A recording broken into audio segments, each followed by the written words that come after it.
வணக்கம் மக்களே. வஞ்சர மீன்ல இருக்கக்கூடிய நன்மைகளை பத்தி தெரிஞ்சுக்கணுமா? வாங்க பாத்திரலாம். ஸோ அந்த மீன்களை விலை உயர்ந்த மீன்கள்ல இதுவும் ஒன்றா இருக்க போது.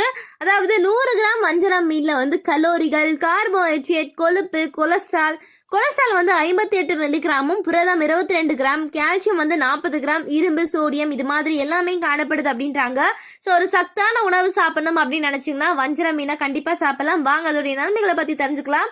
நம்ம சேனல் நீங்க இப்பதான் ஃபர்ஸ்ட் டைம் பாக்குறீங்க அப்படின்னா மறக்காம சப்ஸ்கிரைப் பண்ணிட்டு சைடுல இருக்கிற பெல் ஐக்கானை பிரஸ் பண்ணிக்கோங்க. இது போன்ற பல்வேறு விஷயங்களை தினந்தோறும் பார்க்கலாம்.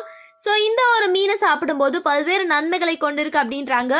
அதாவது இந்த ஒரு வஞ்சரம் மீன்ல ஒமேகா 3 கொழுப்பு அமிலங்கள் காணப்படுறதுனால உங்களுக்கு பல்வேறு வீக்கங்களை குறைக்கவும், தமனிகளை தெளிவாக வச்சுக்கவும், கொலஸ்ட்ராலோடைய அளவை மேம்படுத்த உதவும் அப்படின்னு பல்வேறு ஆண்டுகளாக பல்வேறு ஆய்வுகள் காட்டுது.